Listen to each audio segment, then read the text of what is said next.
This ain't a quality stock. Today's Wednesday, October 13th, 2010, and today we're going to take a look at mrna Biotech. It's a NASDAQ global market stock trading on ticker mrna. First and foremost, this is a low volume play, 63,000. I know some people like low float, low volume plays because they can move very quickly with any sort of buying pressure, so I try and make sure I do some of them every now and then.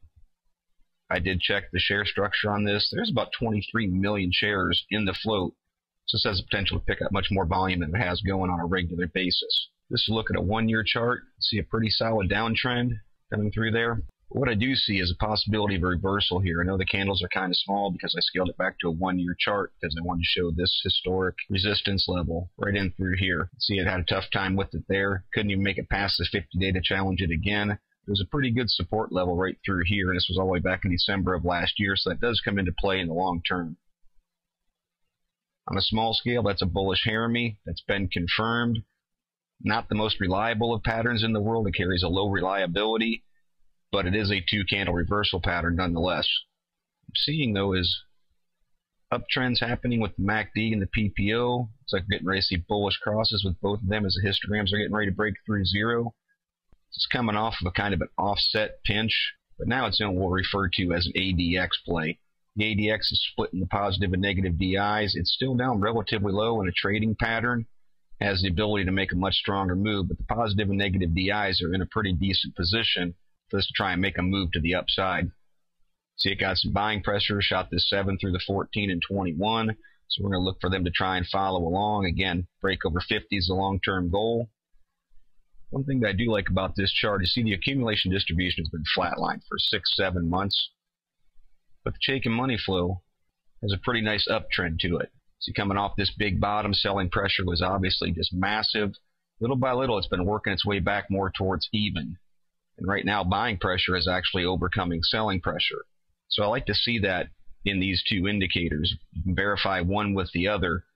Chaikin money flow is based on the accumulation distribution, but it's just weighted a little bit differently. It gives you sometimes a little bit more accurate reflection as to what is really going on. So I like to see that uptrend like that.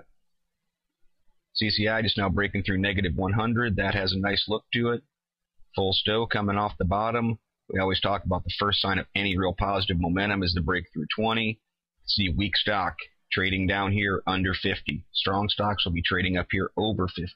So you always look for that break of 50, and then you want to see it hold it and trade similar to the exact opposite of this. So you always look for the break of 20 to get some positive momentum to it. Most certainly you look for the break of 50. Trix has got a bearish cross going. But again, we'll look for something like an uptrend to begin. That's what you always want to see with the Trix, trending back towards zero. RSIs are given possibilities again of a break of 50. Nice uptrend right through here. You'd really like to see this go. When it was making this trend back towards 50, got a little bit of a pop, not very much though. So once again, we're going to look for this to try and continue its move. Same as the RSI, trading over 50 strong. See right through here, trading and holding over 50. Chart continuing nice upward movement. Trading regularly below 50, downward movement. So you look for that uptrend back towards the break into the bull chart territory, and then you want to see it hold. So we're going to try and combine these candles with things like these indicators giving hints that it's possibly going to make a reversal. Notice this closed at 239 on Friday, so we'll be looking for where's the next resistance. It's going to be right here around 250. Not that great of gains from this point, but this is kind of a key area because there's the 20-day moving average at 247. Try and get to the north side of the Bollinger Bands. There's pretty significant price per share resistance through there.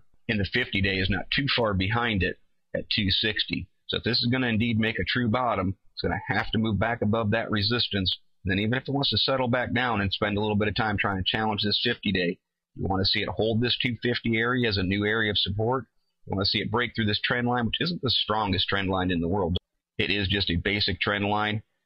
More importantly, it's going to be this price per share resistance and this moving average resistance, because a hold above that 50-day will start to roll the bottom on this. It'll start making a turn back up towards the 200-day, which is, of course, way up here around 370. So this starts with making a move off of this new base, challenging this resistance, this 20, this 50-day moving average, setting up a new base, then seeing if this is going to continue, because the gains are pretty significant if it can get back up here and challenge this next price per share resistance. And low float stocks do have the potential to move very fast and very easily on any kind of news. This one, unfortunately, has not had a lot of strength when it's got the news, where it's popped up. Volume has not really come along with it very well to hold it, and it's slipped back down. So I don't want to bring this into the mentality of a news play could make it move, because I have no idea about news. I know nothing about the company. I'm just looking at this technically and seeing that if it can break through this resistance, it's got a decent shot at moving up here towards this next resistance, which can produce very nice gains. And the indicators are giving some long-term hints that there is a possibility of that happening. I'm going to keep marine biotech on radar and see what this is going to do. As always, this is merely my interpretation of the chart. This is Andy with Quality Stocks. Thank you, and trade smart.